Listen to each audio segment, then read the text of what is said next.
Marc, chapitre 1.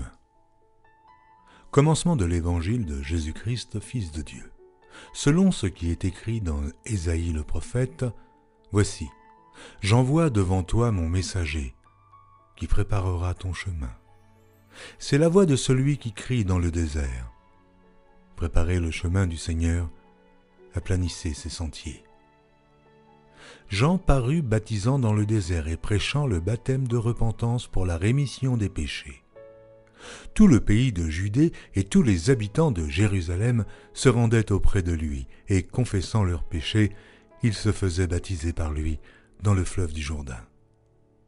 Jean avait un vêtement de poil de chameau et une ceinture de cuir autour des reins. Il se nourrissait de sauterelles et de miel sauvage. Il prêchait, disant « Il vient après moi celui qui est plus puissant que moi, et je ne suis pas digne de délier, en me baissant, la courroie de ses souliers. Moi, je vous ai baptisé d'eau, lui vous baptisera du Saint-Esprit. » En ce temps-là, Jésus vint de Nazareth en Galilée, et il fut baptisé par Jean dans le Jourdain. Au moment où il sortait de l'eau, il vit les cieux s'ouvrir et l'Esprit descendre sur lui comme une colombe. Et une voix fit entendre des cieux ces paroles : « Tu es mon Fils bien-aimé, en toi j'ai mis toute mon affection. » Aussitôt l'Esprit poussa Jésus dans le désert, où il passa 40 jours, tenté par Satan. Il était avec les bêtes sauvages, et les anges le servaient. Après que Jean eut été livré, Jésus alla dans la Galilée prêchant l'évangile de Dieu. Il disait : « Le temps est accompli, et le royaume de Dieu est proche.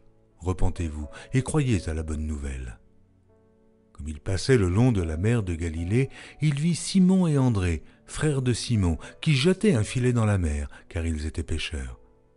Jésus leur dit : « Suivez-moi, et je vous ferai pêcheurs d'hommes. » Aussitôt ils laissèrent leur filet et le suivirent. Étant allé un peu plus loin, il vit Jacques, fils de Zébédée, et Jean, son frère, qui eux aussi étaient dans une barque et réparaient les filets. Aussitôt il les appela, et, laissant leur père Zébédée dans la barque avec les ouvriers, ils le suivirent. Ils se rendirent à Capernaum, et, le jour du Shabbat, Jésus entra d'abord dans la synagogue, et il enseigna. Ils étaient frappés de sa doctrine, car il enseignait comme ayant autorité, et non pas comme les scribes. Il se trouva dans leur synagogue un homme qui avait un esprit impur et qui s'écria : « Qu'y a-t-il entre nous et toi, Jésus de Nazareth ? Es-tu venu ici pour nous perdre ? Je sais qui tu es le Saint de Dieu. » Jésus le menaça, disant : « Tais-toi et sors de cet homme. » Et l'esprit impur sortit de cet homme, en l'agitant avec violence et en poussant un grand cri. Tous furent saisis de stupéfaction, de sorte qu'ils se demandaient les uns aux autres : « Qu'est-ce que ceci ? Une nouvelle doctrine ? » Il commande avec autorité même aux esprits impurs, et lui obéissent. Et sa renommée se répandit aussitôt dans tous les lieux environnants de la Galilée. En sortant de la synagogue, ils se rendirent avec Jacques et Jean à la maison de Simon et d'André. La belle-mère de Simon était couchée ayant la fièvre, et aussitôt on parla d'elle à Jésus. S'étant approché, il la fit lever en lui prenant la main, et à l'instant la fièvre la quitta. Puis elle les servit. Le soir, après le coucher du soleil, on lui amena tous les malades et les démoniaques, et toute la ville était rassemblée devant sa porte. Il guérit beaucoup de gens qui avaient diverses maladies. Il chassa aussi beaucoup de démons, et il ne permettait pas aux démons de parler parce qu'ils le connaissaient. Vers le matin, pendant qu'il faisait encore très sombre, il se leva et sortit pour aller dans un lieu désert, où il pria. Simon et ceux qui étaient avec lui se mirent à sa recherche, et quand ils l'eurent trouvé, ils lui dirent : « Tous te cherchent. » Il leur répondit : « Allons ailleurs, dans les bourgades voisines, afin que j'y prêche aussi, car c'est pour cela que je suis sorti. » Et il alla prêcher dans les synagogues par toute la Galilée, et il chassa les démons. Un lépreux vint à lui, et se jetant à genoux, il lui dit d'un ton suppliant : « Si tu le veux, tu peux me rendre pur. » Jésus, ému de compassion, étendit la main, le toucha et dit : « Je le veux, sois pur. » Aussitôt la lèpre le quitta et il fut purifié. Jésus le renvoya sur le champ avec de sévères recommandations et il lui dit « Garde-toi de rien dire à personne, mais va te montrer au sacrificateur et offre pour ta purification ce que Moïse a prescrit, afin que cela leur serve de témoignage. » Mais cet homme, s'en étant allé, se mit à publier hautement la chose et à la divulguer, de sorte que Jésus ne pouvait plus entrer publiquement dans une ville. Il se tenait dehors, dans des lieux déserts, où l'on venait à lui de toutes parts.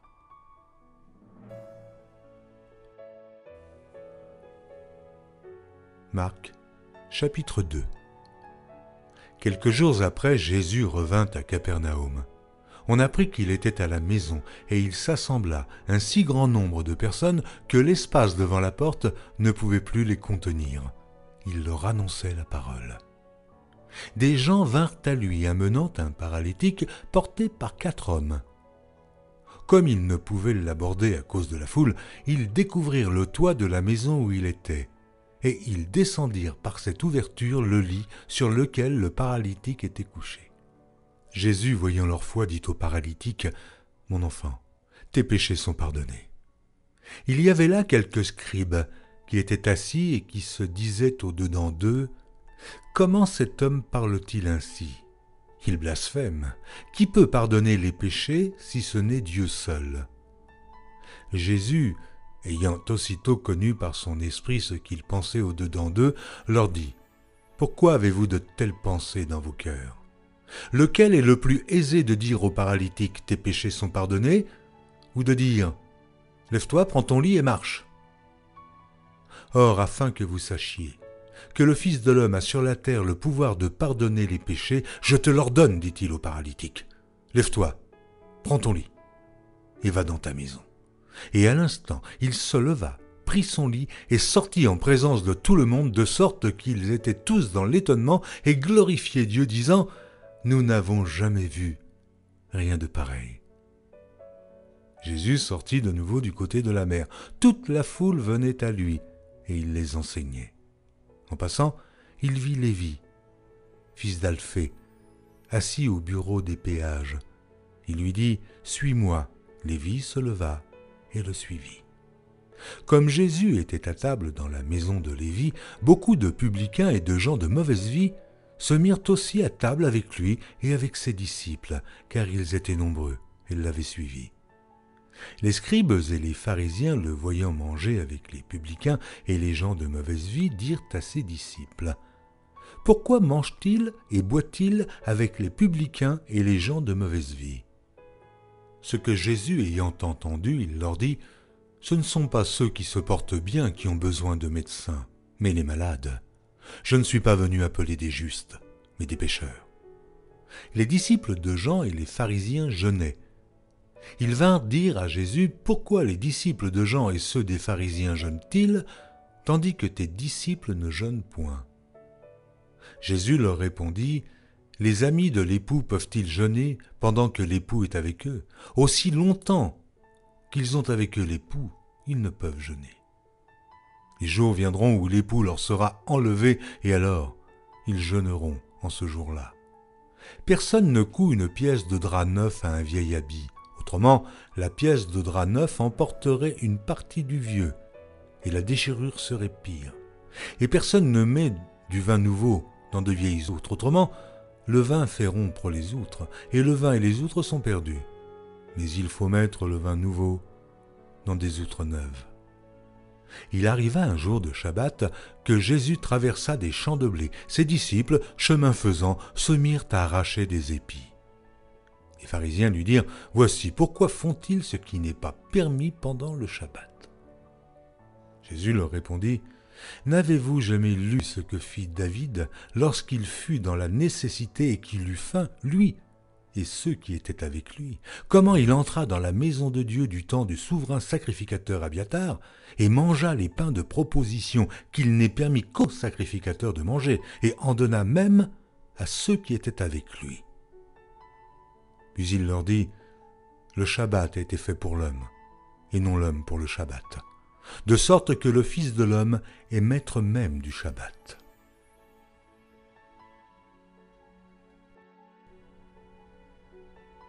Marc, chapitre 3. Jésus entra de nouveau dans la synagogue. Il s'y trouvait un homme qui avait la main sèche. Ils observaient Jésus pour voir s'il le guérirait le jour du Shabbat. C'était afin de pouvoir l'accuser. Il dit à l'homme qui avait la main sèche, « Lève-toi là au milieu. » Puis il leur dit, « Est-il permis le jour du Shabbat de faire du bien ou de faire du mal, de sauver une personne ou de la tuer ?» Mais ils gardèrent le silence. Alors, promenant ses regards sur eux avec indignation et en même temps affligé de l'endurcissement de leur cœur, il dit à l'homme, « Étends ta main. » Il l'étendit et sa main fut guérie. Les pharisiens sortirent et aussitôt ils se consultèrent avec les Hérodiens sur les moyens de le faire périr. Jésus se retira vers la mer avec ses disciples. Une grande multitude le suivit de la Galilée et de la Judée et de Jérusalem et de l'Idumée et d'au-delà du Jourdain et des environs de Tyr et de Sidon. Une grande multitude, apprenant tout ce qu'il faisait, vint à lui. Il chargea ses disciples de tenir toujours à sa disposition une petite barque, afin de ne pas être pressés par la foule. Car comme il guérissait beaucoup de gens, tous ceux qui avaient des maladies se jetaient sur lui pour le toucher. Les esprits impurs, quand ils le voyaient, se prosternaient devant lui et s'écriaient « Tu es le Fils de Dieu !» Mais il leur recommandait très sévèrement de ne pas le faire connaître. Il monta ensuite sur la montagne et appela ceux qu'il voulut, et ils vinrent auprès de lui. Il en établit 12 pour les avoir avec lui et pour les envoyer prêcher avec le pouvoir de chasser les démons. Voici les 12 qu'il établit. Simon, qu'il nomma Pierre, Jacques, fils de Zébédée, et Jean, frère de Jacques, auquel il donna le nom de Boanerges, qui signifie « fils du tonnerre », André, Philippe, Barthélemy, Matthieu, Thomas, Jacques, fils d'Alphée, Thaddée, Simon le Cananite et Judas Iscario, celui qui livra Jésus. Ils se rendirent à la maison et la foule s'assembla de nouveau, en sorte qu'ils ne pouvaient pas même prendre leur repas. Les parents de Jésus, ayant appris ce qui se passait, vinrent pour se saisir de lui, car ils disaient « Il est hors de sens ». Et les scribes, qui étaient descendus de Jérusalem, dirent « Il est possédé de Béelzébul. C'est par le prince des démons qu'il chasse les démons. » Jésus les appela et leur dit sous forme de parabole « Comment Satan peut-il chasser Satan? Si un royaume est divisé contre lui-même, ce royaume ne peut subsister. Et si une maison est divisée contre elle-même, cette maison ne peut subsister. Si donc Satan se révolte contre lui-même, il est divisé et il ne peut subsister, mais c'en est fait de lui. Personne ne peut entrer dans la maison d'un homme fort et piller ses biens sans avoir auparavant lié cet homme fort. Alors il pillera sa maison. Je vous le dis en vérité, tous les péchés seront pardonnés aux fils des hommes et les blasphèmes qu'ils auront proférés. Mais quiconque blasphémera contre le Saint-Esprit n'obtiendra jamais de pardon. Il est coupable d'un péché éternel. Jésus parla ainsi parce qu'il disait « Il est possédé d'un esprit impur ». Survinrent sa mère et ses frères qui, se tenant dehors, l'envoyèrent appeler. La foule était assise autour de lui et on lui dit « Voici, ta mère et tes frères sont dehors et te demandent. » Et il répondit « Qui est ma mère? Et qui sont mes frères ?» Puis, jetant les regards sur ceux qui étaient assis autour de lui, « Voici, dit-il, ma mère et mes frères, car quiconque fait la volonté de Dieu, celui-là est mon frère, ma sœur et ma mère. »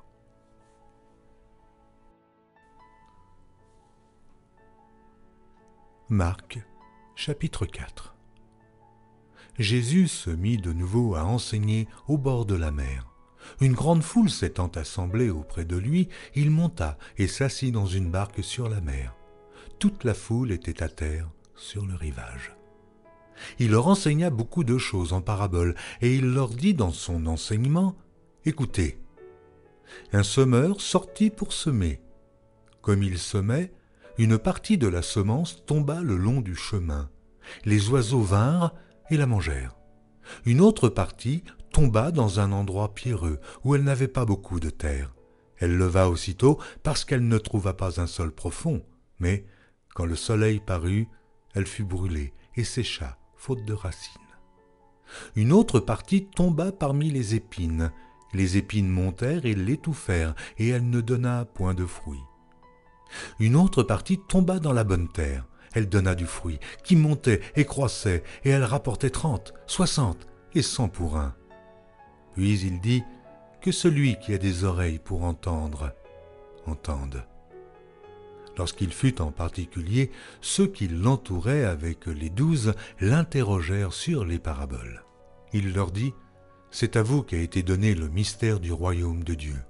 Mais pour ceux qui sont dehors, tout se passe en paraboles, afin qu'en voyant, ils voient et n'aperçoivent point, et qu'en entendant, ils entendent et ne comprennent point, de peur qu'ils ne se convertissent et que les péchés ne leur soient pardonnés. » Il leur dit encore, « Vous ne comprenez pas ces paraboles. Comment donc comprendrez-vous toutes les paraboles ?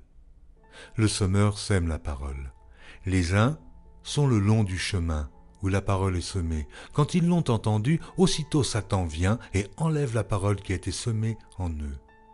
Les autres, pareillement, reçoivent la semence dans les endroits pierreux. Quand ils entendent la parole, ils la reçoivent d'abord avec joie, mais ils n'ont pas de racine en eux-mêmes. Ils manquent de persistance, et dès que survient une tribulation ou une persécution à cause de la parole, ils y trouvent une occasion de chute. D'autres reçoivent la semence parmi les épines. Ce sont ceux qui entendent la parole, mais en qui les soucis du siècle, la séduction des richesses et l'invasion des autres convoitises étouffent la parole et la rendent infructueuse. D'autres reçoivent la semence dans la bonne terre. Ce sont ceux qui entendent la parole, la reçoivent et portent du fruit, 30, 60 et 100 pour un. Il leur dit encore, « Apporte-t-on la lampe pour la mettre sous le boisseau ou sous le lit? N'est-ce pas pour la mettre sur le chandelier? Car il n'est rien de caché qui ne doive être découvert, rien de secret qui ne doive être mis au jour. Si quelqu'un a des oreilles pour entendre, qu'il entende. » Il leur dit encore, « Prenez garde à ce que vous entendez. On vous mesurera avec la mesure dont vous vous serez servi, et on y ajoutera pour vous.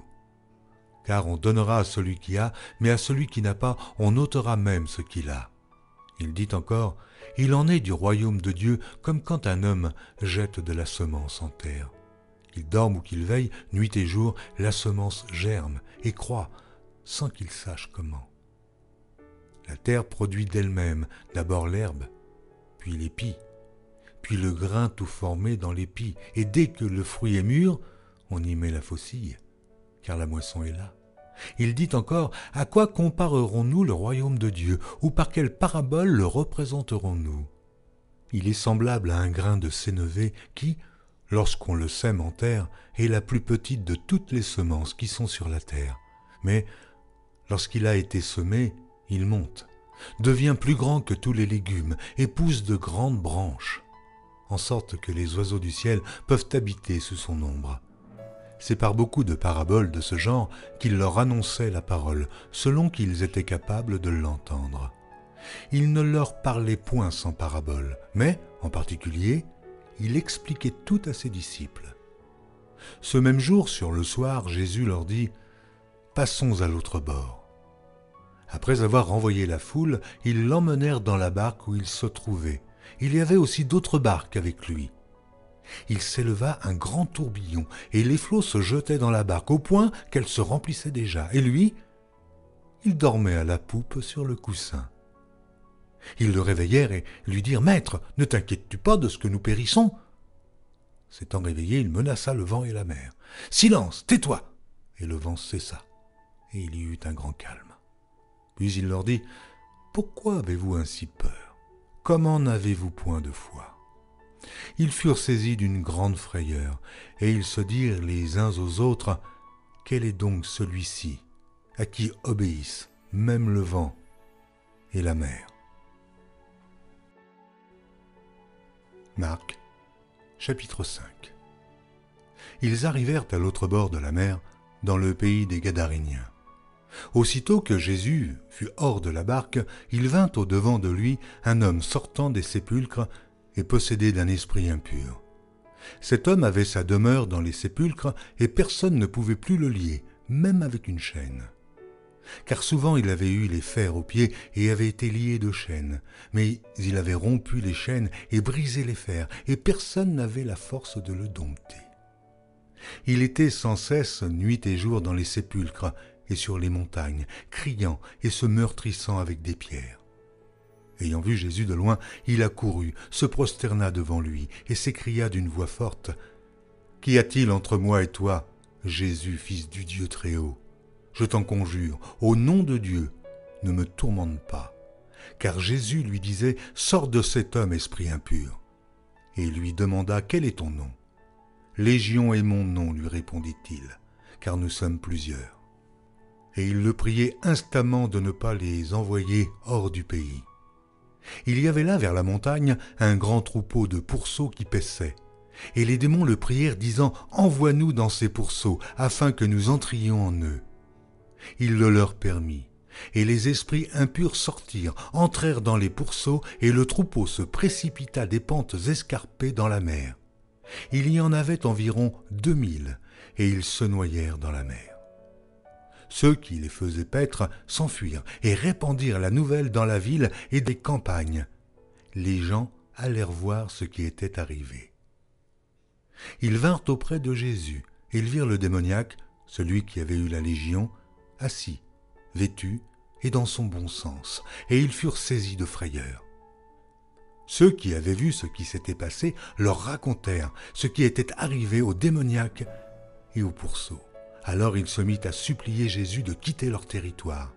Comme il montait dans la barque, celui qui avait été démoniaque lui demanda la permission de rester avec lui. Jésus ne le lui permit pas, mais il lui dit : « Va dans ta maison, vers les tiens, et raconte-leur tout ce que le Seigneur t'a fait et comment il a eu pitié de toi. » Il s'en alla et se mit à publier dans la Décapole tout ce que Jésus avait fait pour lui, et tous furent dans l'étonnement. Jésus, dans la barque, regagna l'autre rive où une grande foule s'assembla près de lui. Il était au bord de la mer.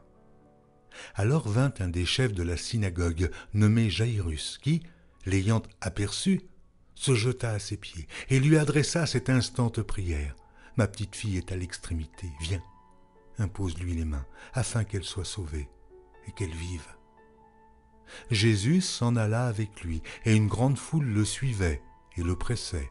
Or, il y avait une femme atteinte d'une perte de sang depuis 12 ans. Elle avait beaucoup souffert entre les mains de plusieurs médecins. Elle avait dépensé tout ce qu'elle possédait, et elle n'avait éprouvé aucun soulagement, mais était allée plutôt en empirant. Ayant entendu parler de Jésus, elle vint dans la foule par derrière et toucha son vêtement, car elle disait : « Si je puis seulement toucher ses vêtements, je serai guérie. » Au même instant, la perte de sang s'arrêta, et elle sentit dans son corps qu'elle était guérie de son mal. Jésus connut aussitôt en lui-même qu'une force était sortie de lui, et, se retournant au milieu de la foule, il dit : « Qui a touché mes vêtements ?» Ses disciples lui dirent : « Tu vois la foule qui te presse et tu dis qui m'a touché ?» Et il regardait autour de lui pour voir celle qui avait fait cela. La femme, effrayée et tremblante, sachant ce qui s'était passé en elle, vint se jeter à ses pieds et lui dit toute la vérité. Mais Jésus lui dit : « Ma fille, ta foi t'a sauvée. Va en paix et sois guérie de ton mal. » Comme il parlait encore, survinrent de chez le chef de la synagogue des gens qui dirent : « Ta fille est morte, pourquoi importuner davantage le maître ?» Mais Jésus, sans tenir compte de ces paroles, dit au chef de la synagogue : « Ne crains pas, crois seulement. » Et il ne permit à personne de l'accompagner, si ce n'est à Pierre, à Jacques et à Jean, frère de Jacques. Ils arrivèrent à la maison du chef de la synagogue, où Jésus vit une foule bruyante et des gens qui pleuraient, qui poussaient de grands cris. Il entra et leur dit : « Pourquoi faites-vous du bruit et pourquoi pleurez-vous ? L'enfant n'est pas morte, mais elle dort. » Et ils se moquaient de lui. Alors Ayant fait sortir tout le monde, il prit avec lui le père et la mère de l'enfant et ceux qui l'avaient accompagné, et il entra où était l'enfant. Il la saisit par la main et lui dit « Talitha koumi », ce qui signifie « Jeune fille, lève-toi, je te le dis ». Aussitôt la jeune fille se leva et se mit à marcher, car elle avait 12 ans, et ils furent dans un grand étonnement. Jésus leur adressa de fortes recommandations pour que personne ne sût la chose, et il dit qu'on donna à manger à la jeune fille. Marc, chapitre 6. Jésus partit de là et se rendit dans sa patrie. Ses disciples le suivirent. Quand le Shabbat fut venu, il se mit à enseigner dans la synagogue. Beaucoup de gens qui l'entendirent étaient étonnés et disaient « D'où lui viennent ces choses ? Quelle est cette sagesse qui lui a été donnée et comment de tels miracles se font-ils par ses mains ? N'est-ce pas le charpentier, le fils de Marie, le frère de Jacques, de José, de Jude et de Simon ? Et ses sœurs ne sont-elles pas ici parmi nous ?» Et il était pour eux une occasion de chute. Mais Jésus leur dit « Un prophète n'est méprisé que dans sa patrie, parmi ses parents et dans sa maison. Il ne put faire là aucun miracle, si ce n'est qu'il imposa les mains à quelques malades et les guérit. » Et ils s'étonnaient de leur incrédulité. Jésus parcourait les villages d'alentour en enseignant. Alors il appela les 12 et il commença à les envoyer 2 à 2 en leur donnant pouvoir sur les esprits impurs.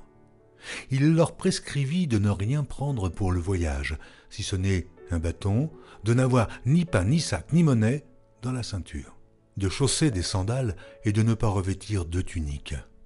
Puis il leur dit « Dans quelque maison que vous entriez, restez-y jusqu'à ce que vous partiez de ce lieu, et s'il y a quelque part des gens qui ne vous reçoivent ni ne vous écoutent, retirez-vous de là et secouez la poussière de vos pieds afin que cela leur serve de témoignage. » Ils partirent et ils prêchèrent la repentance. Ils chassaient beaucoup de démons et ils oignaient d'huile beaucoup de malades et les guérissaient. Le roi Hérode entendit parler de Jésus dont le nom était devenu célèbre et il dit « Jean-Baptiste est ressuscité des morts. » Et c'est pour cela qu'il se fait par lui des miracles.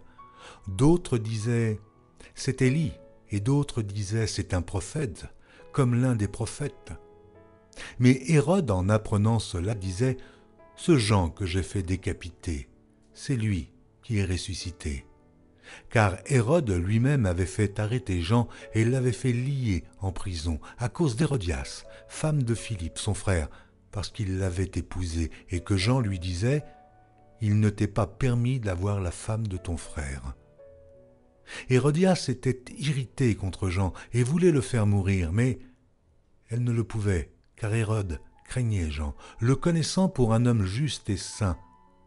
Il le protégeait et après l'avoir entendu, il était souvent perplexe et l'écoutait avec plaisir. Cependant, un jour propice arriva lorsque Hérode, à l'anniversaire de sa naissance, donna un festin assez grand aux chefs militaires et aux principaux de la Galilée. La fille d'Hérodias entra dans la salle. Elle dansa et plut à Hérode et à ses convives. Le roi dit à la jeune fille « Demande-moi ce que tu voudras et je te le donnerai. » Il ajouta avec serment « Ce que tu me demanderas, je te le donnerai. Fût-ce la moitié de mon royaume. » Étant sortie, elle dit à sa mère « Que demanderai-je » Et sa mère répondit « La tête de Jean-Baptiste. » Elle s'empressa de rentrer aussitôt vers le roi et lui fit cette demande « Je veux que tu me donnes à l'instant, sur un plat, la tête de Jean-Baptiste. » Le roi fut attristé, mais à cause de ses serments et des convives, il ne voulut pas lui faire un refus. Il envoya sur le champ un garde avec ordre d'apporter la tête de Jean-Baptiste. Le garde alla décapiter Jean dans la prison et apporta la tête sur un plat. Il la donna à la jeune fille et la jeune fille la donna à sa mère. Les disciples de Jean, ayant appris cela, vinrent prendre son corps et le mirent dans un sépulcre. Les apôtres s'étant rassemblés auprès de Jésus, lui racontèrent tout ce qu'ils avaient fait et tout ce qu'ils avaient enseigné. Jésus leur dit « venez à l'écart dans un lieu désert et reposez-vous un peu, car il y avait beaucoup d'allants et de venants, et ils n'avaient même pas pris le temps de manger. Ils partirent donc dans une barque pour aller à l'écart dans un lieu désert. Beaucoup de gens les virent s'en aller, et ils les reconnurent, et de toutes les villes on accourut à pied, et on les devança au lieu où ils se rendaient. Quand il sortit de la barque, Jésus vit une grande foule et fut ému de compassion pour eux, parce qu'ils étaient comme des brebis qui n'ont point de berger, et il se mit à leur enseigner beaucoup de choses. Comme l'heure était déjà avancée, ses disciples s'approchèrent de lui et dirent « Ce lieu est désert, et l'heure est déjà avancée. Renvoie-les, afin qu'ils aillent dans les campagnes et dans les villages des environs pour s'acheter de quoi manger. » Jésus leur répondit « Donnez-leur vous-même à manger. » Mais ils lui dirent « Irions-nous acheter des pains pour 200 deniers et leur donnerions-nous à manger ?» Il leur dit « Combien avez-vous de pain ? Allez voir. » Et ils s'en assurèrent et répondirent « 5 et 2 poissons. » Alors il leur commanda de les faire tous asseoir par groupes sur l'herbe verte, et ils s'assirent par rangées de 100 et de 50. Il prit les 5 pains et les 2 poissons, et, levant les yeux vers le ciel, il rendit grâce. Puis il rompit les pains, et il les donna aux disciples, afin qu'ils les distribuassent à la foule. Il partagea aussi les 2 poissons entre tous. Tous mangèrent et furent rassasiés. Et l'on emporta 12 paniers, pleins de morceaux de pain et de ce qui restait des poissons. Ceux qui avaient mangé les pains étaient 5000 hommes. Aussitôt après, il obligea ses disciples à monter dans la barque et à passer avant lui de l'autre côté, vers Bethsaïda, pendant que lui-même renverrait la foule. Quand il l'eut renvoyé, il s'en alla sur la montagne pour prier. Le soir étant venu, la barque était au milieu de la mer et Jésus était seul à terre. Il vit qu'ils avaient beaucoup de peine à ramer, car le vent leur était contraire. À la 4e veille de la nuit environ, il alla vers eux, marchant sur la mer, et il voulait les dépasser. Quand ils le virent marcher sur la mer, ils crurent que c'était un fantôme, et ils poussèrent des cris. Car ils le voyaient tous, et ils étaient troublés. Aussitôt Jésus leur parla et leur dit « Rassurez-vous, c'est moi, n'ayez pas peur. » Puis il monta vers eux dans la barque, et le vent cessa.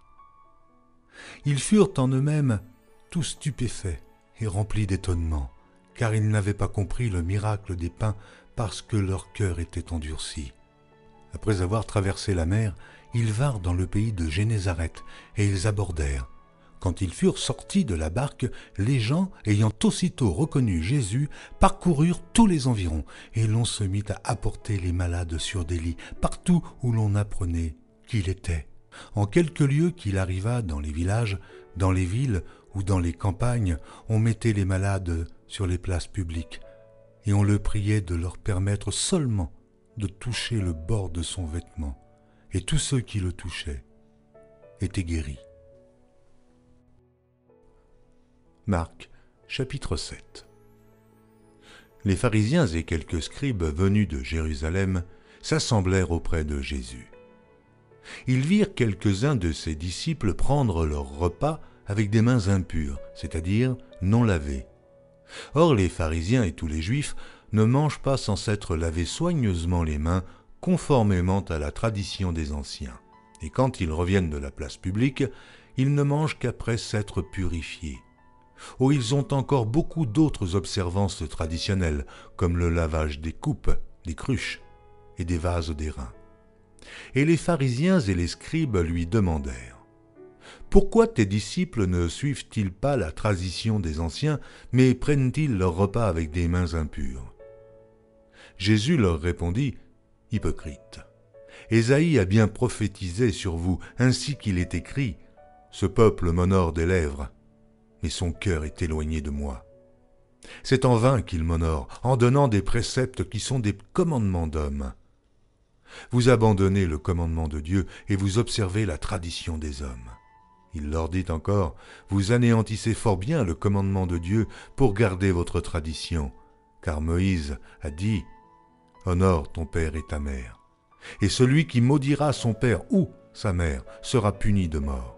Mais vous, vous dites, si un homme dit à son père ou à sa mère, ce dont j'aurais pu t'assister est corban, c'est-à-dire une offrande à Dieu, vous ne le laissez plus rien faire pour son père ou pour sa mère, annulant ainsi la parole de Dieu par votre tradition que vous avez établie, et vous faites beaucoup d'autres choses semblables. Ensuite, ayant de nouveau appelé la foule à lui, il lui dit, « Écoutez-moi tous et comprenez. Il n'est hors de l'homme rien qui, entrant en lui, puisse le souiller. Mais ce qui sort de l'homme, c'est ce qui le souille. Si quelqu'un a des oreilles pour entendre, qu'il entende. » Lorsqu'il fut entré dans la maison, loin de la foule, ses disciples l'interrogèrent sur cette parabole. Il leur dit, « Vous aussi, êtes-vous donc sans intelligence? Ne comprenez-vous pas que rien de ce qui du dehors entre dans l'homme ne peut le souiller? Car cela n'entre pas dans son cœur, mais dans son ventre, puis s'en va dans des lieux secrets, qui purifient tous les aliments. » Il dit encore, « Ce qui sort de l'homme, c'est ce qui souille l'homme. Car c'est du dedans, c'est du cœur des hommes que sortent les mauvaises pensées, les adultères, les impudicités, les meurtres, les vols, les cupidités, les méchancetés, la fraude, le dérèglement, le regard envieux, la calomnie, l'orgueil, la folie. Toutes ces choses sont mauvaises et sortent du dedans et souillent l'homme. » Jésus, étant parti de là, s'en alla dans le territoire de Tyr et de Sidon. Il entra dans une maison désirant que personne ne le sût, mais il ne put rester caché, car une femme, dont la fille était possédée d'un esprit impur, entendit parler de Jésus et vint se jeter à ses pieds. Cette femme était grecque, syro-phénicienne d'origine. Elle le pria de chasser le démon hors de sa fille. Jésus lui dit, « Laisse d'abord les enfants se rassasier, car il n'est pas bien de prendre le pain des enfants et de le jeter aux petits chiens. »« Oui, Seigneur, lui répondit-elle, mais les petits chiens, sous la table, mangent les miettes des enfants. » Alors il lui dit, « À cause de cette parole, va, le démon est sorti de ta fille. » Et, quand elle rentra dans sa maison, elle trouva l'enfant couché sur le lit. Le démon était sorti. Jésus quitta le territoire de Tyr et revint par Sidon vers la mer de Galilée en traversant le pays de la Décapole. On lui amena un sourd qui avait de la difficulté à parler et on le pria de lui imposer les mains. Il le prit à part, loin de la foule, lui mit les doigts dans les oreilles et lui toucha la langue avec sa propre salive. Puis, levant les yeux au ciel, il soupira et dit « Ephata », c'est-à-dire « Ouvre-toi ». Ainsi ses oreilles s'ouvrirent, sa langue se délia, et il parla très bien. Jésus leur recommanda de n'en parler à personne, mais plus il le leur recommanda, plus ils le publièrent. Ils étaient dans le plus grand étonnement et disaient « Il fait tout à merveille. Même il fait entendre les sourds et parler les muets. »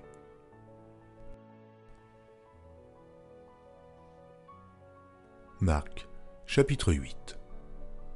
En ces jours-là, une foule nombreuse s'étant de nouveau réunie et n'ayant pas de quoi manger, Jésus appela les disciples et leur dit « Je suis ému de compassion pour cette foule, car voilà 3 jours qu'ils sont près de moi, et ils n'ont rien à manger. Si je les renvoie chez eux à jeun, les forces leur manqueront en chemin, car quelques-uns d'entre eux sont venus de loin. » Ses disciples lui répondirent « Comment pourrait-on les rassasier de pain ici, dans un lieu désert ?» Jésus leur demanda « Combien avez-vous de pain ?» « 7, répondit-il. Alors il fit asseoir la foule par terre, prit les 7 pains et, après avoir rendu grâce, il les rompit et les donna à ses disciples pour les distribuer. Et ils les distribuèrent à la foule. Il avait encore quelques petits poissons et Jésus, ayant rendu grâce, les fit aussi distribuer. Ils mangèrent et furent rassasiés, et l'on emporta 7 corbeilles pleines de morceaux qui restaient. Ils étaient environ 4000 hommes. Ensuite, Jésus les renvoya. Aussitôt, il monta dans la barque avec ses disciples et se rendit dans la contrée de Dalmanuta. Les pharisiens survinrent, se mirent à discuter avec Jésus et, pour l'éprouver, lui demandèrent un signe venant du ciel. Jésus, soupirant profondément en son esprit, dit « Pourquoi cette génération demande-t-elle un signe ? Je vous le dis en vérité, il ne sera point donné de signe à cette génération. » Puis il les quitta et remonta dans la barque pour passer sur l'autre bord. Les disciples avaient oublié de prendre des pains. Il n'en avait qu'un seul avec eux dans la barque. Jésus leur fit cette recommandation. « Gardez-vous avec soin du levain des pharisiens et du levain d'Hérode. » Les disciples raisonnaient entre eux et disaient « C'est parce que nous n'avons pas de pain. » Jésus, l'ayant connu, leur dit « Pourquoi raisonnez-vous sur ce que vous n'avez pas de pain ? Êtes-vous encore sans intelligence et ne comprenez-vous pas ? Avez-vous le cœur endurci ? Ayant des yeux, ne voyez-vous pas ? Ayant des oreilles, n'entendez-vous pas ? Et n'avez-vous point de mémoire ? Quand j'ai rompu les 5 pains pour les 5000 hommes, combien de paniers pleins de morceaux avez-vous emportés ? 12, lui répondirent-ils. Et quand j'ai rompu les 7 pains pour les 4000 hommes, combien de corbeilles pleines de morceaux avez-vous emportés ? 7, répondirent-ils. Et il leur dit, ne comprenez-vous pas encore ? Ils se rendirent à Bethsaïda et on amena vers Jésus un aveugle qu'on le pria de toucher.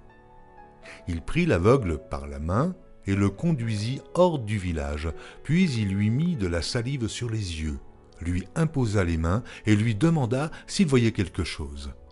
Il regarda et dit « J'aperçois les hommes, mais j'en vois comme des arbres et qui marchent. » Jésus lui mit de nouveau les mains sur les yeux et, quand l'aveugle regarda fixement, il fut guéri et vit tout distinctement. Alors Jésus le renvoya dans sa maison en disant « N'entre pas au village. » Jésus s'en alla avec ses disciples dans les villages de Césarée et de Philippe, et il leur posa en chemin cette question « Qui dit-on que je suis ?» Ils répondirent « Jean-Baptiste, les autres Élie, les autres l'un des prophètes, et vous, leur demanda-t-il.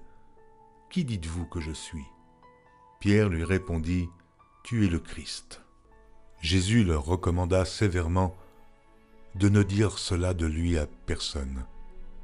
Alors il commença à leur apprendre qu'il fallait que le Fils de l'homme souffrit beaucoup, qu'il fût rejeté par les anciens, par les principaux sacrificateurs et par les scribes, qu'il fût mis à mort et qu'il ressuscita 3 jours après. Il leur disait ces choses ouvertement, et Pierre, l'ayant pris à part, se mit à le reprendre. Mais Jésus, se retournant et regardant ses disciples, réprimanda Pierre et dit « Arrière de moi, Satan ! Car tu ne conçois pas les choses de Dieu, tu n'as que des pensées humaines. » Puis, ayant appelé la foule avec ses disciples, il leur dit « Si quelqu'un veut venir après moi, qu'il renonce à lui-même, qu'il se charge de sa croix et qu'il me suive. Car celui qui voudra sauver sa vie la perdra, mais celui qui perdra sa vie à cause de moi et de la bonne nouvelle la sauvera. Et que sert-il à un homme de gagner tout le monde s'il perd son âme ? Que donnerait un homme en échange de son âme ? Car quiconque aura honte de moi et de mes paroles, au milieu de cette génération adultère et pécheresse, le Fils de l'homme aussi aura honte de lui quand il viendra dans la gloire de son Père avec les saints anges. Marc, chapitre 9.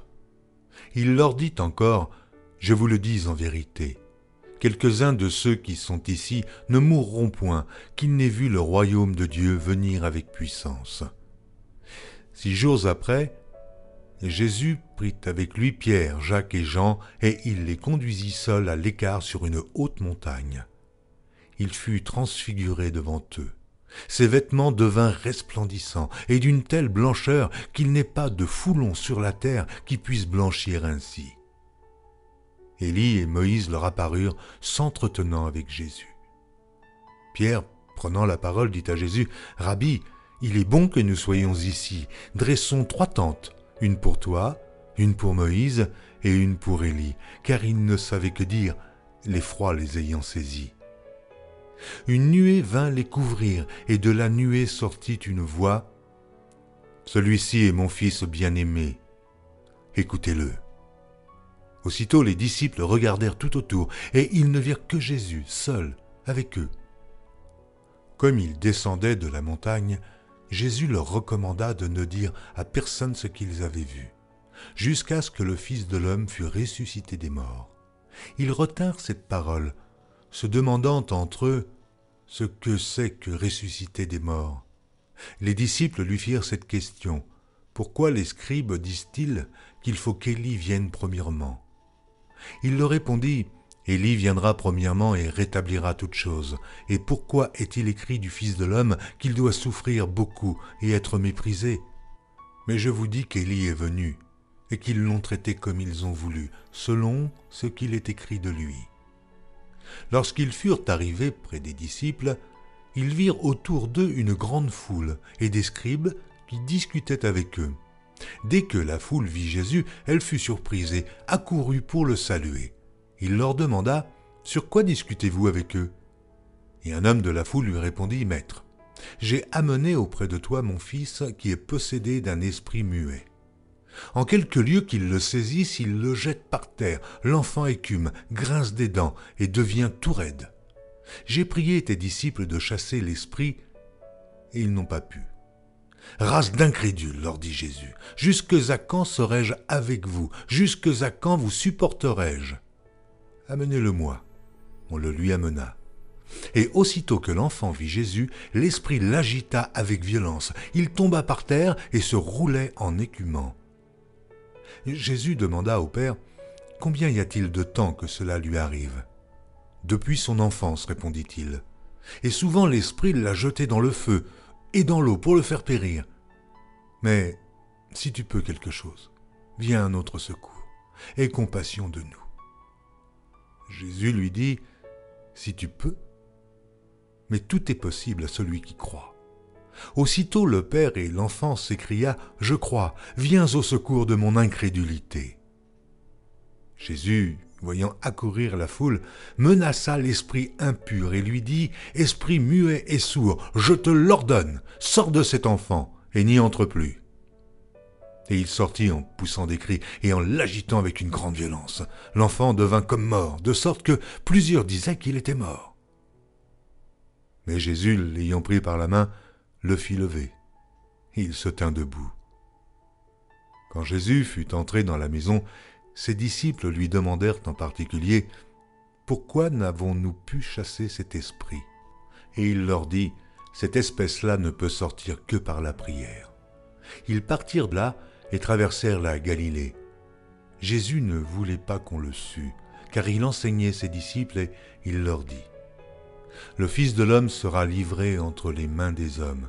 Ils le feront mourir et 3 jours après qu'il aura été mis à mort, il ressuscitera. » Mais les disciples ne comprenaient pas cette parole et ils craignaient de l'interroger. Ils arrivèrent à Capernaum. Lorsqu'il fut dans la maison, Jésus leur demanda « De quoi discutiez-vous en chemin ?» Mais ils gardèrent le silence car en chemin, ils avaient discuté entre eux pour savoir qui était le plus grand. Alors il s'assit, appela les 12 et leur dit « Si quelqu'un veut être le premier, il sera le dernier de tous et le serviteur de tous. » Il prit un petit enfant, le plaça au milieu d'eux, et l'ayant pris dans ses bras, il leur dit « Quiconque reçoit en mon nom un de ces petits enfants me reçoit moi-même, et quiconque me reçoit, reçoit non pas moi, mais celui qui m'a envoyé. » Jean lui dit « Maître, nous avons vu un homme qui chasse les démons en ton nom, et nous l'en avons empêché parce qu'il ne nous suit pas. » « Ne l'en empêchez pas, répondit Jésus, car il n'est personne qui, faisant un miracle en mon nom, puisse aussitôt après parler mal de moi. Qui n'est pas contre nous et pour nous.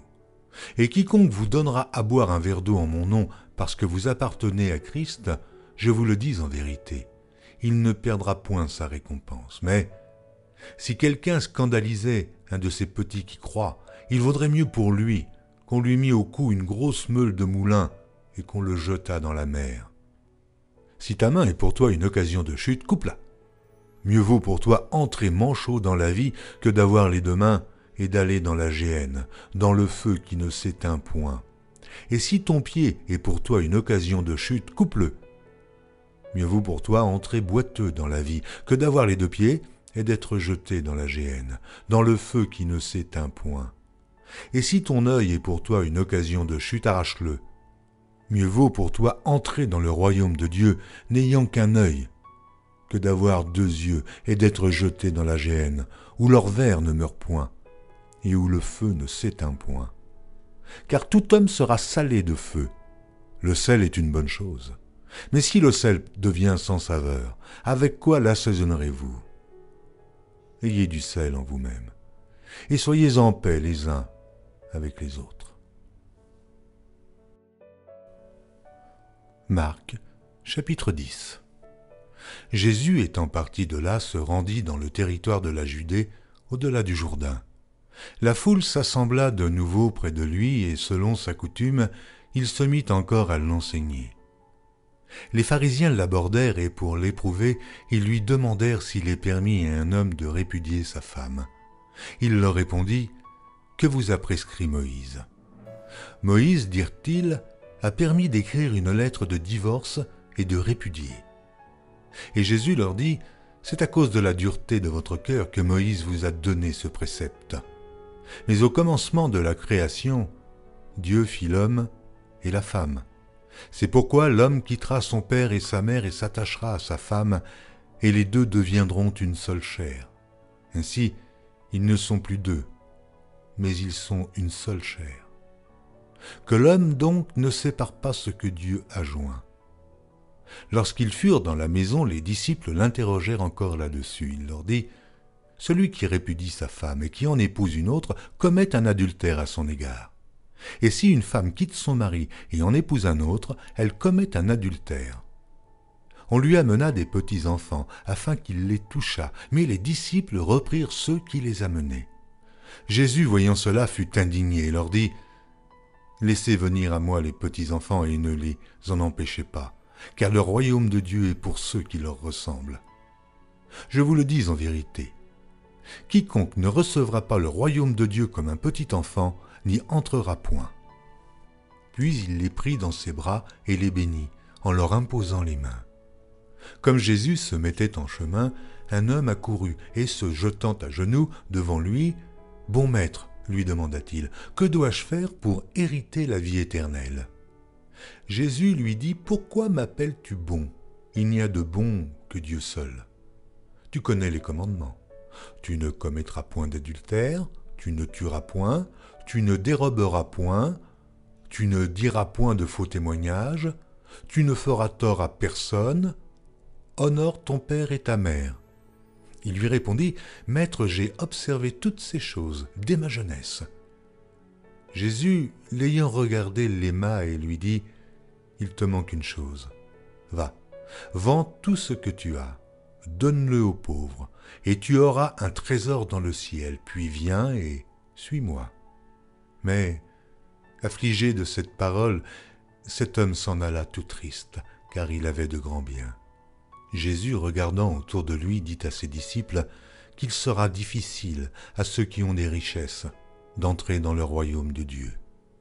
Les disciples furent étonnés de ce que Jésus parlait ainsi et, reprenant, il leur dit, « Mes enfants, il est difficile à ceux qui se confient dans les richesses d'entrer dans le royaume de Dieu.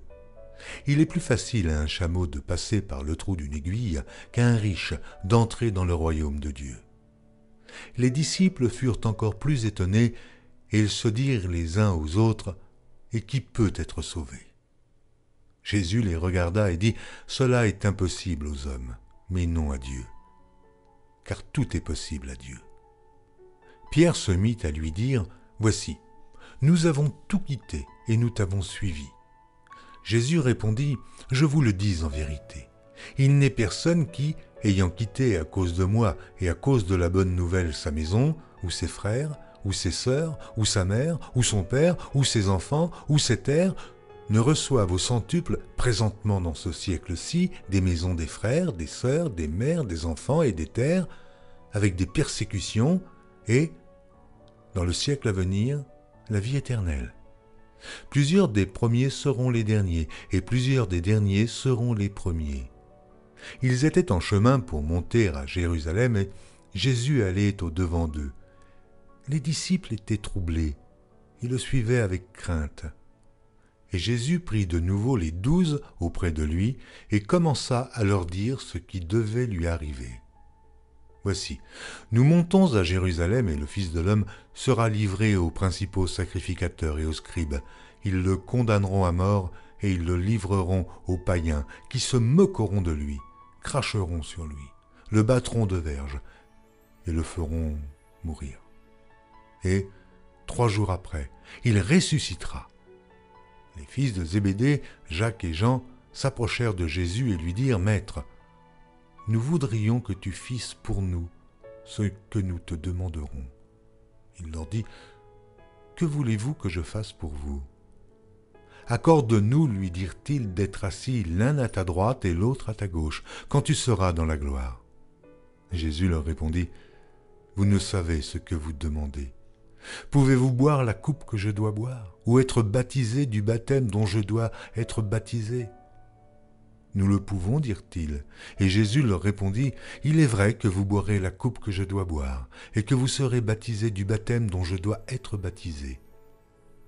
Mais pour ce qui est d'être assis à ma droite ou à ma gauche, cela ne dépend pas de moi, et ne sera donné qu'à ceux à qui cela est réservé. » Les 10, ayant entendu cela, commencèrent à s'indigner contre Jacques et Jean. Jésus les appela et leur dit, « Vous savez que ceux qu'on regarde comme les chefs des nations les tyrannisent et que les grands les dominent. Il n'en est pas de même au milieu de vous. Mais quiconque veut être grand parmi vous, qu'il soit votre serviteur, et quiconque veut être le premier parmi vous, qu'il soit l'esclave de tous. Car le Fils de l'homme est venu, non pour être servi, mais pour servir et donner sa vie, comme la rançon de plusieurs. » Ils arrivèrent à Jéricho, et lorsque Jésus en sortit avec ses disciples et une assez grande foule, le fils de Timée, Bartimée, mendiant, aveugle, était assis au bord du chemin. Il entendit que c'était Jésus de Nazareth et il se mit à crier « Fils de David, Jésus, aie pitié de moi !» Plusieurs le reprenaient pour le faire taire, mais il criait beaucoup plus fort « Fils de David, aie pitié de moi !» Jésus s'arrêta et dit « Appelez-le. » Ils appelèrent l'aveugle en lui disant « Prends courage, lève-toi, il t'appelle. » L'aveugle jeta son manteau et se levant d'un bond, vint vers Jésus. Jésus, prenant la parole, lui dit « Que veux-tu que je fasse ?» « Rabouni, lui répondit l'aveugle, que je recouvre la vue. » Et Jésus lui dit « Va, ta foi t'a sauvé. » Aussitôt il recouvra la vue et suivit Jésus dans le chemin.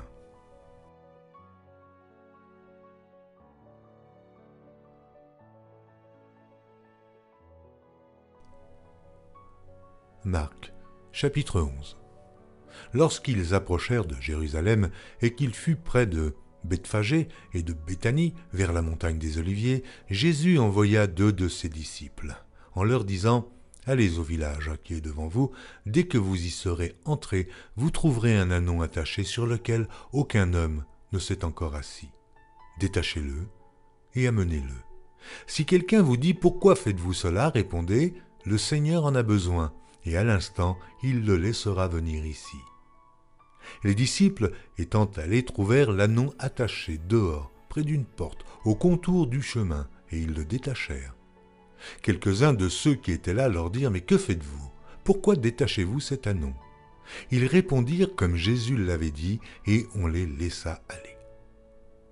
Ils amenèrent à Jésus l'ânon, sur lequel ils jetèrent leurs vêtements, et Jésus s'assit dessus.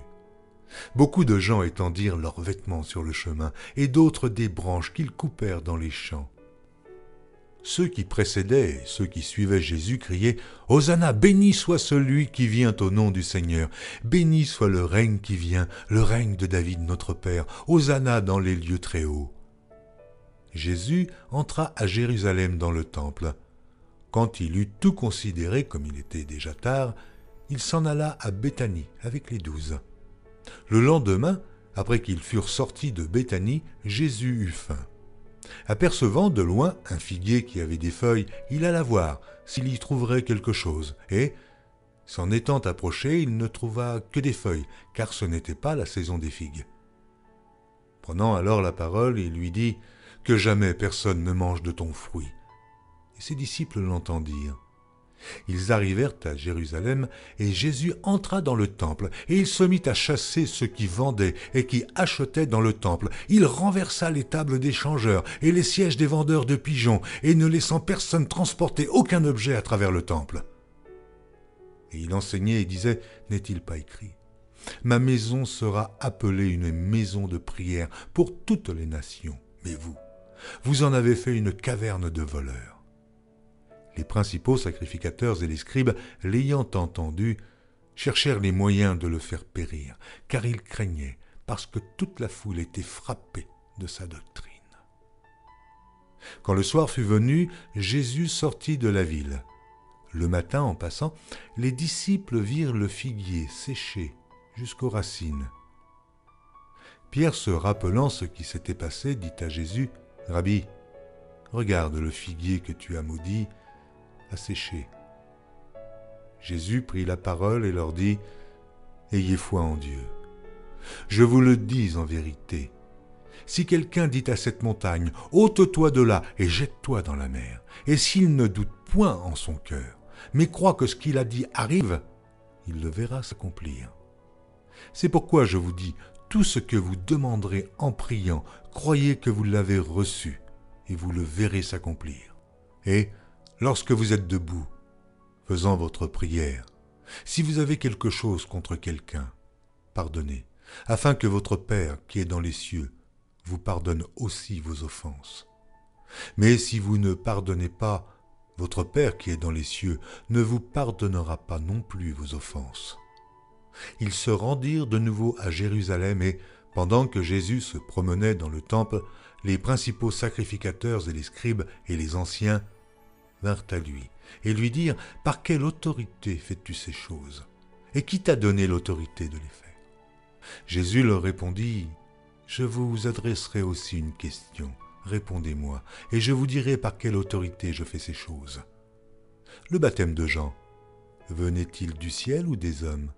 Répondez-moi. » Mais ils raisonnèrent ainsi entre eux. Si nous répondons du ciel, il dira, « Pourquoi donc n'avez-vous pas cru en lui ?»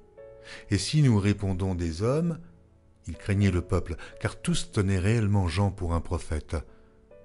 Alors ils répondirent à Jésus, « Nous ne savons. » Et Jésus leur dit, « Moi non plus. Je ne vous dirai pas par quelle autorité je fais ces choses. » Marc, chapitre 12. Jésus se mit ensuite à leur parler en parabole. Un homme planta une vigne. Il l'entoura d'une haie, creusa un pressoir et bâtit une tour. Puis il la ferma à des vignerons et quitta le pays. Au temps de la récolte, il envoya un serviteur vers les vignerons pour recevoir d'eux une part du produit de la vigne.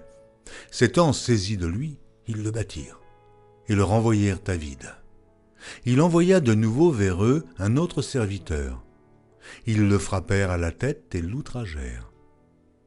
Il en envoya un troisième qu'ils tuèrent, puis plusieurs autres qu'ils battirent ou tuèrent. Il avait encore un fils bien-aimé. Il l'envoya vers eux, le dernier, en disant « Ils auront du respect pour mon fils. » Mais ces vignerons dirent entre eux « Voici l'héritier, venez, tuons-le, et l'héritage sera à nous. » Et ils se saisirent de lui, le tuèrent et le jetèrent hors de la vigne. Maintenant, que fera le maître de la vigne ? Il viendra, fera périr les vignerons et il donnera la vigne à d'autres. N'avez-vous pas lu cette parole de l'Écriture ? La pierre qu'ont rejetée ceux qui bâtissaient est devenue la principale de l'angle. C'est par la volonté du Seigneur qu'elle l'est devenue. Et c'est un prodige à nos yeux ? Ils cherchaient à se saisir de lui, mais ils craignaient la foule. Ils avaient compris que c'était pour eux que Jésus avait dit cette parabole, et ils le quittèrent et s'en allèrent. Ils envoyèrent auprès de Jésus quelques-uns des pharisiens et des hérodiens, afin de le surprendre par ses propres paroles. Et ils vinrent lui dire, « Maître, nous savons que tu es vrai, et que tu ne t'inquiètes de personne, car tu ne regardes pas à l'apparence des hommes, et tu enseignes la voie de Dieu selon la vérité. Est-il permis ou non de payer le tribut à César? Devons-nous payer ou ne pas payer ?» Jésus, connaissant leur hypocrisie, leur répondit, « Pourquoi me tentez-vous?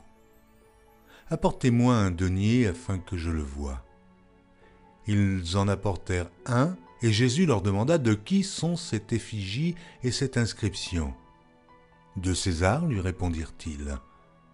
Alors il leur dit, « Rendez à César ce qui est à César, et à Dieu ce qui est à Dieu. » Et ils furent à son égard dans l'étonnement.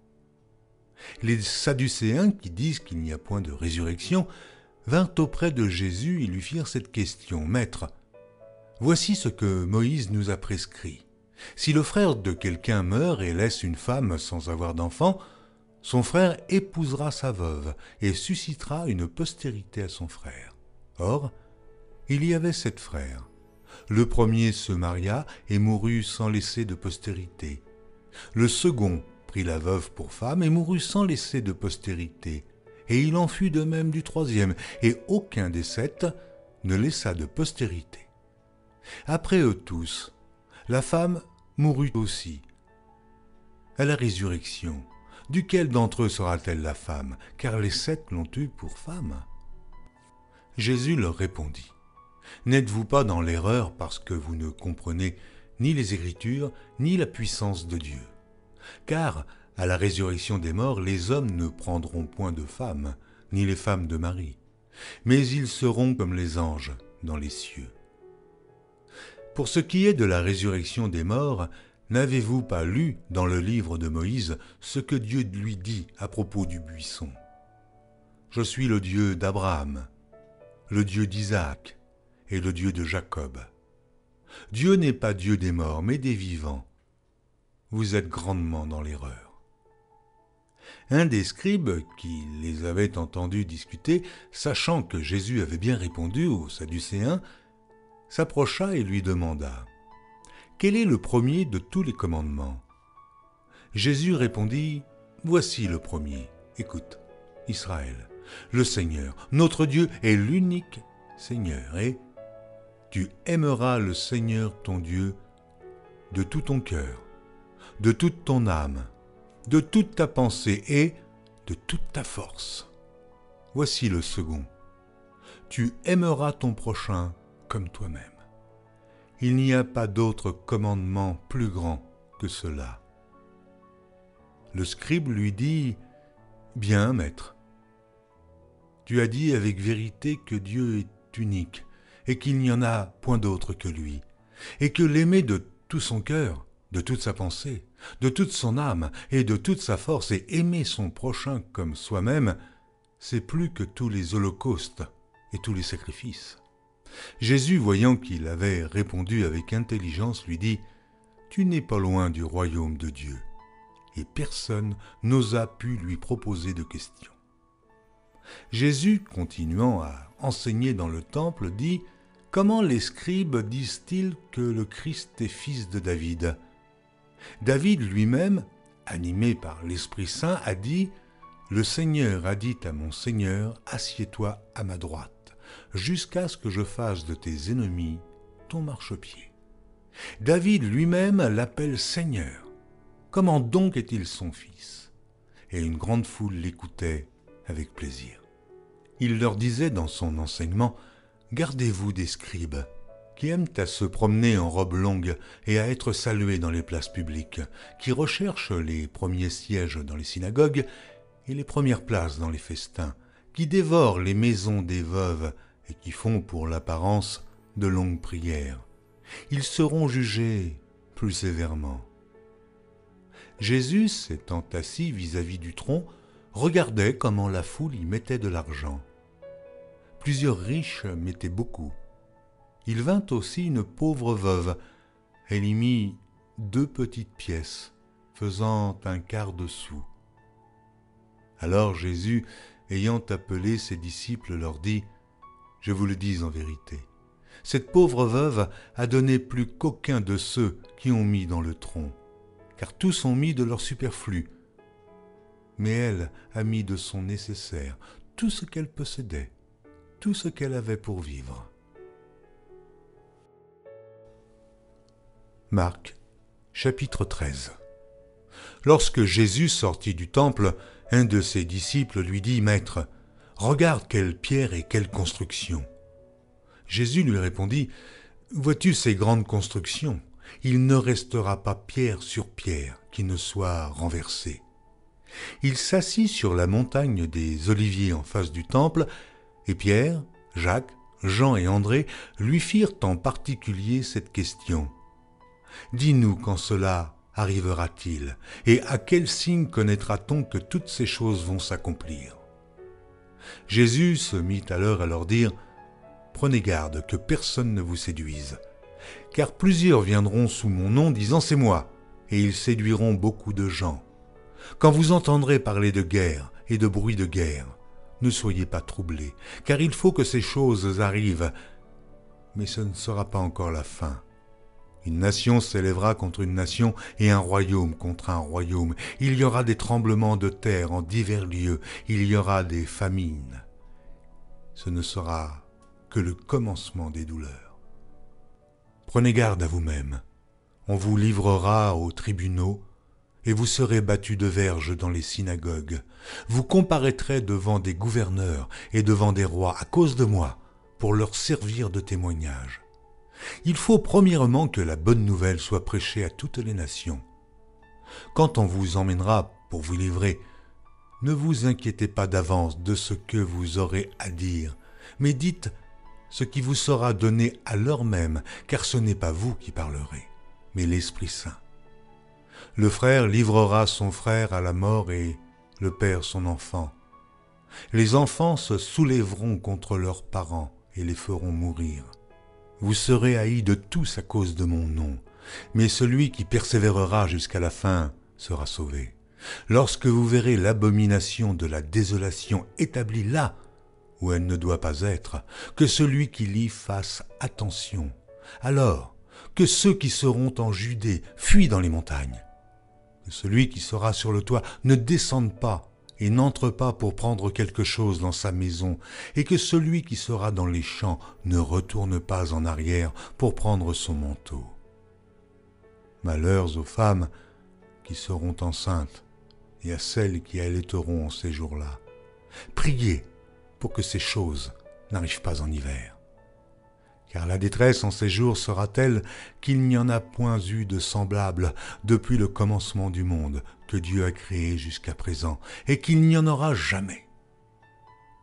Et si le Seigneur n'avait abrégé ces jours, personne ne serait sauvé, mais il les a abrégés à cause des élus qu'il a choisis. Si quelqu'un vous dit alors le Christ est ici ou il est là, ne le croyez pas, car il s'élèvera de faux Christ et de faux prophètes. Ils feront des prodiges et des miracles pour séduire les élus, s'il était possible. Soyez sur vos gardes. Je vous ai tout annoncé d'avance.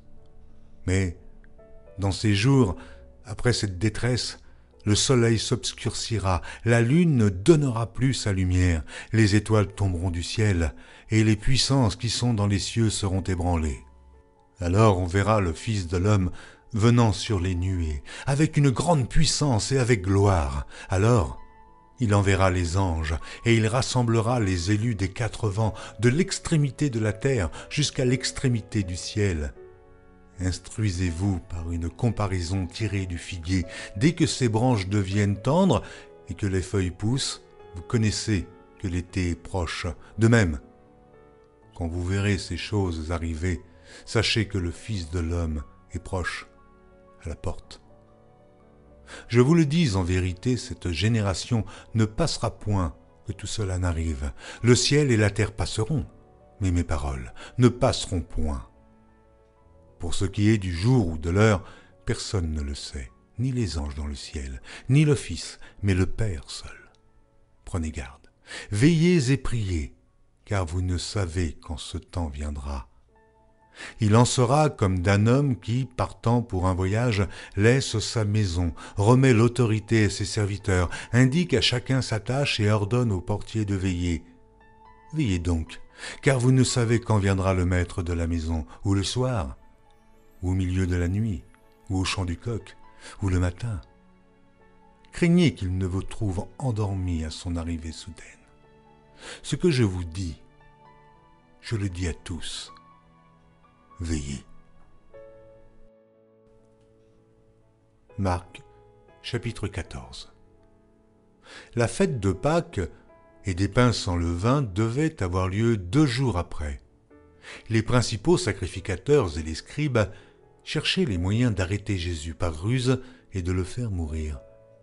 Car ils disaient que ce ne soit pas pendant la fête, afin qu'il n'y ait pas de tumulte parmi le peuple. Comme Jésus était à Béthanie, dans la maison de Simon le lépreux, une femme entra pendant qu'il se trouvait à table. Elle tenait un vase d'albâtre qui renfermait un parfum de nard pur de grand prix, et, ayant rompu le vase, elle répandit le parfum sur la tête de Jésus.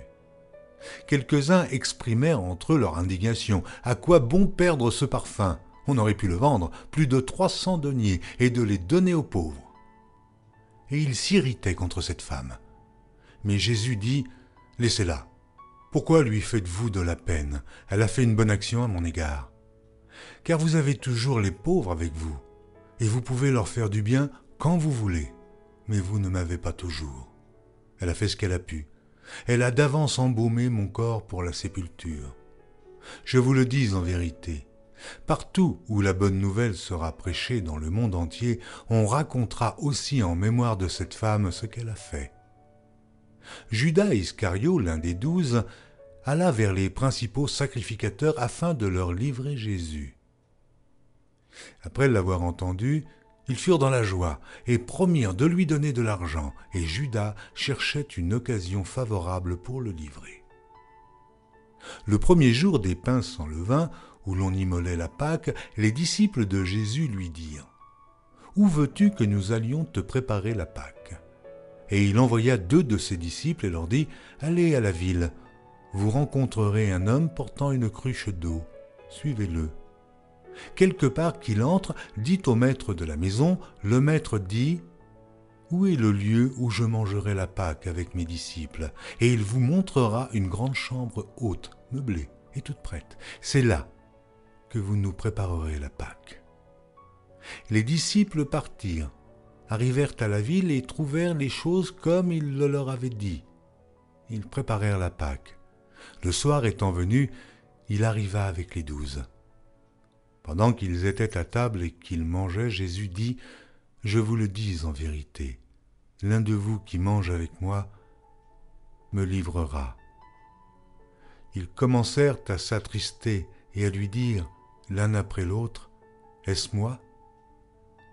Il leur répondit « C'est l'un des 12 qui met avec moi la main dans le plat. » Le Fils de l'homme s'en va selon ce qui est écrit de lui, mais malheur à l'homme par qui le Fils de l'homme est livré. Mieux vaudrait pour cet homme qu'il ne fût pas né. Pendant qu'il mangeait, Jésus prit du pain et, après avoir rendu grâce, il le rompit et le leur donna en disant « Prenez, ceci est mon corps. » Il prit ensuite une coupe et après avoir rendu grâce, il la leur donna. Et ils burent tous. Et il leur dit, « Ceci est mon sang, le sang de l'alliance, qui est répandu pour plusieurs. Je vous le dis en vérité, je ne boirai plus jamais du fruit de la vigne jusqu'au jour où je le boirai nouveau dans le royaume de Dieu. » Après avoir chanté les cantiques, ils se rendirent à la montagne des Oliviers. Jésus leur dit, « Vous serez tous scandalisés, car il est écrit, « Je frapperai le berger, et les brebis seront dispersées, mais après que je serai ressuscité, je vous précéderai en Galilée. » Pierre lui dit, « Quand tous seraient scandalisés, je ne serai pas scandalisé. » Et Jésus lui dit, « Je te le dis en vérité, toi, aujourd'hui, cette nuit même, avant que le coq chante 2 fois, tu me renieras 3 fois. Mais Pierre reprit plus fortement, « Quand il me faudrait mourir avec toi, je ne te renierai pas. » Et tous dirent la même chose. Ils allèrent ensuite dans un lieu appelé Gethsémane, et Jésus dit à ses disciples, « Asseyez-vous ici, pendant que je prierai. » Il prit avec lui Pierre, Jacques et Jean, et il commença à éprouver de la frayeur et des angoisses. Et il leur dit, « Mon âme est triste jusqu'à la mort. Restez ici, et veillez. » Puis, ayant fait quelques pas en avant, il se jeta contre terre et pria que, s'il était possible, cette heure s'éloignât de lui. Il disait, « Abba, Père, toutes choses te sont possibles. Éloigne de moi cette coupe. Toutefois, non pas ce que je veux, mais ce que tu veux. » Et il vint vers les disciples qu'il trouva endormis. Et il dit à Pierre, « Simon, tu dors, tu n'as pu veiller 1 heure. Veillez et priez afin que vous ne tombiez pas en tentation. L'esprit est bien disposé, mais la chair est faible. » Il s'éloigna de nouveau et fit la même prière. Il revint et les trouva encore endormis, car leurs yeux étaient appesantis. Ils ne surent que lui répondre. Il revint pour la 3e fois et leur dit, « Dormez maintenant et reposez-vous. C'est assez, l'heure est venue.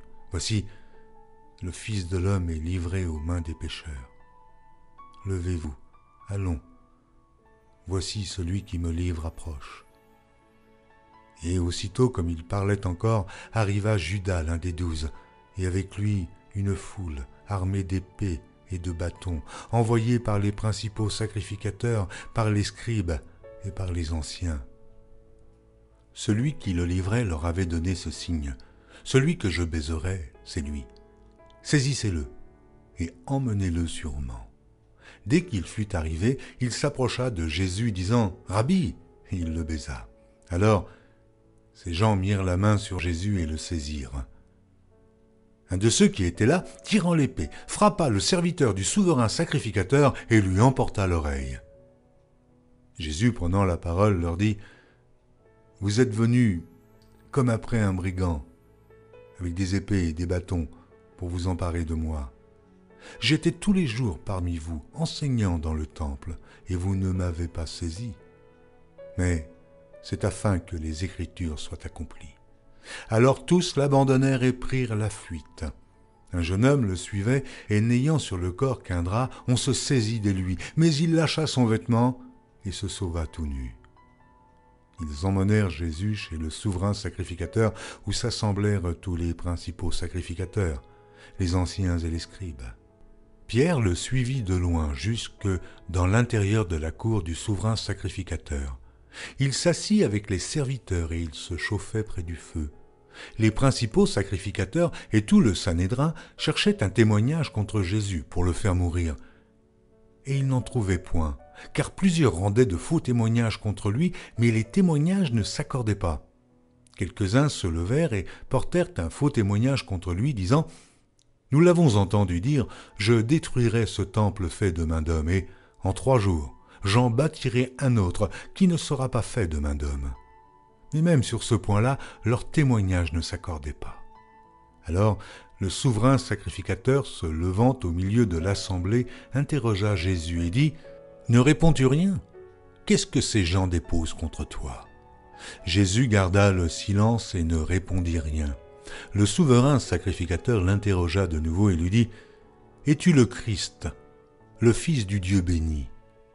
Jésus répondit « Je le suis, et vous verrez le Fils de l'homme assis à la droite de la puissance de Dieu et venant sur les nuées du ciel. » Alors le souverain sacrificateur déchira ses vêtements et dit « Qu'avons-nous encore besoin de témoins? Vous avez entendu le blasphème, que vous en semble ?» Et tous le condamnèrent comme méritant la mort. Et quelques-uns se mirent à cracher sur lui, à lui voiler le visage et à le frapper à coups de poing en lui disant « Devine !» Et les serviteurs le reçurent en lui donnant des soufflets. Pendant que Pierre était en bas dans la cour, il vint une des servantes du souverain sacrificateur. Voyant Pierre qui se chauffait, le regarda et lui dit « Toi aussi, tu étais avec Jésus de Nazareth. » Il le nia, disant « Je ne sais pas, je ne comprends pas ce que tu veux dire. » Puis il sortit pour aller dans le vestibule. Et le coq chanta. La servante, l'ayant vu, se mit de nouveau à dire à ceux qui étaient présents « Celui-ci est de ces gens-là. » Et il le nia de nouveau. Peu après, ceux qui étaient présents dirent encore à Pierre « Certainement, tu es de ces gens-là, car tu es galiléen. » Alors il commença à faire des imprécations et à jurer « Je ne connais pas cet homme dont vous parlez. » Aussitôt, pour la seconde fois, le coq chanta. Et Pierre se souvint de la parole que Jésus lui avait dite. « Avant que le coq chante 2 fois, tu me renieras 3 fois. » Et en y réfléchissant, il pleurait. Marc, chapitre 15. Dès le matin, les principaux sacrificateurs tinrent conseil avec les anciens et les scribes et tout le Sanhédrin, et après avoir lié Jésus, ils l'emmenèrent et le livrèrent à Pilate. Pilate l'interrogea. « Es-tu le roi des Juifs ?» Jésus lui répondit, « Tu le dis. » Les principaux sacrificateurs portaient contre lui plusieurs accusations. Pilate l'interrogea de nouveau, « Ne réponds-tu rien ? Vois de combien de choses il t'accuse. » Et Jésus ne fit plus aucune réponse, ce qui étonna Pilate. À chaque fête, il relâchait un prisonnier, celui que demandait la foule. Il y avait en prison un nommé Barabbas avec ses complices, pour un meurtre qu'il avait commis dans une sédition. La foule, étant montée, se mit à demander ce qu'il avait coutume de leur accorder. Pilate leur répondit « Voulez-vous que je vous relâche le roi des Juifs ?» car il savait que c'était par envie que les principaux sacrificateurs l'avaient livré. Mais les chefs des sacrificateurs excitèrent la foule, afin que Pilate leur relâchât plutôt Barabbas. Pilate, reprenant la parole, leur dit « Que voulez-vous donc que je fasse de celui que vous appelez le roi des Juifs ?» Ils crièrent de nouveau « Crucifie-le » Pilate leur dit « Mais quel mal a-t-il fait ?» Et ils crièrent encore plus fort « Crucifie-le, crucifie-le » Pilate, voulant satisfaire la foule, leur relâcha Barabbas et, après avoir fait battre de verges Jésus, il leur livra pour être crucifié. Les soldats conduisirent Jésus dans l'intérieur de la cour, c'est-à-dire dans le prétoire, et ils assemblèrent toute la cohorte. Ils le revêtirent de pourpre et posèrent sur sa tête une couronne d'épines qu'ils avaient tressée. Puis ils se mirent à le saluer. « Salut, roi des Juifs !» Et ils lui frappaient la tête avec un roseau, crachaient sur lui, et, fléchissant les genoux, ils se prosternaient devant lui. Après s'être ainsi moqués de lui, ils lui ôtèrent la pourpre, lui remirent ses vêtements et l'emmenèrent pour le crucifier. Ils forcèrent à porter la croix de Jésus un passant qui revenait des champs, Simon de Cyrène, père d'Alexandre et de Rufus, et ils conduisirent Jésus au lieu nommé Golgotha, ce qui signifie lieu du crâne. Ils lui donnèrent à boire du vin mêlé de myrrhe, mais il ne le prit pas. Ils le crucifièrent et se partagèrent ses vêtements en tirant au sort pour savoir ce que chacun aurait. C'était la 3e heure quand ils le crucifièrent. L'inscription indiquant le sujet de sa condamnation portait ces mots, « Le roi des Juifs ». Ils crucifièrent avec lui 2 brigands, l'un à sa droite et l'autre à sa gauche. Ainsi fut accompli ce que dit l'Écriture. Il a été mis au nombre des malfaiteurs. Les passants l'injuriaient et secouaient la tête en disant « Et toi, qui détruis le temple et qui le rebâtit en 3 jours? Sauve-toi toi-même en descendant de la croix. » Les principaux sacrificateurs aussi, avec les scribes, se moquaient entre eux et disaient « Il a sauvé les autres et il ne peut se sauver lui-même. Que le Christ, le roi d'Israël, descende maintenant de la croix, afin que nous voyions et que nous croyions. » Ceux qui étaient crucifiés avec lui l'insultaient aussi. La 6e heure étant venue, il y eut des ténèbres sur toute la terre, jusqu'à la 9e heure. Et à la 9e heure, Jésus s'écria d'une voix forte « Eloi, Eloi, lama sabachthani » ce qui signifie « Mon Dieu, pourquoi m'as-tu abandonné ?» Quelques-uns de ceux qui étaient là, l'ayant entendu dire « Voici, il appelle Élie ». Et l'un d'eux courut remplir une éponge de vinaigre, et l'ayant fixé à un roseau, il lui donna à boire en disant « Laissez, voyons si Élie viendra le descendre. » Mais Jésus, ayant poussé un grand cri, expira. Le voile du temple se déchira en deux, depuis le haut jusqu'en bas. Le centenier qui était en face de Jésus, voyant qu'il avait expiré de la sorte, dit « Assurément, cet homme était fils de Dieu. » Il y avait aussi des femmes qui regardaient de loin. Parmi elles était Marie de Magdala, Marie, mère de Jacques le mineur, et de José et Salomé, qui le suivaient et le servaient lorsqu'ils étaient en Galilée, et plusieurs autres qui étaient montés avec lui à Jérusalem. Le soir étant venu, comme c'était la préparation, c'est-à-dire la veille du Shabbat, arriva Joseph d'Arimathée, conseiller de distinction, qui lui-même attendait aussi le royaume de Dieu. Il osa se rendre vers Pilate pour demander le corps de Jésus. Pilate s'étonna qu'il fût mort si tôt, fit venir le centenier et lui demanda s'il était mort depuis longtemps. S'en étant assuré par le centenier, il donna le corps à Joseph. Et Joseph, ayant acheté un linceul, descendit Jésus de la croix, l'enveloppa du linceul et le déposa dans un sépulcre taillé dans le roc. Puis il roula une pierre à l'entrée du sépulcre. Marie de Magdala et Marie, mère de José, regardaient où on le mettait. Marc, chapitre 16. Lorsque le Shabbat fut passé, Marie de Magdala, Marie, mère de Jacques et Salomé, achetèrent des aromates afin d'aller embaumer Jésus. Le premier jour de la semaine, elles se rendirent au sépulcre de grand matin, comme le soleil venait de se lever. Elles disaient entre elles, « Mais qui nous roulera la pierre loin de l'entrée du sépulcre ?» Et, levant les yeux, elles aperçurent que la pierre, qui était très grande, avait été roulée. Elles entrèrent dans le sépulcre, virent un jeune homme assis à droite vêtu d'une robe blanche, et elles furent épouvantées. Il leur dit « Ne vous épouvantez pas, vous cherchez Jésus de Nazareth, qui a été crucifié. Il est ressuscité. Il n'est point ici. Voici le lieu où on l'avait mis. Mais allez dire à ses disciples et à Pierre qu'il vous précède en Galilée.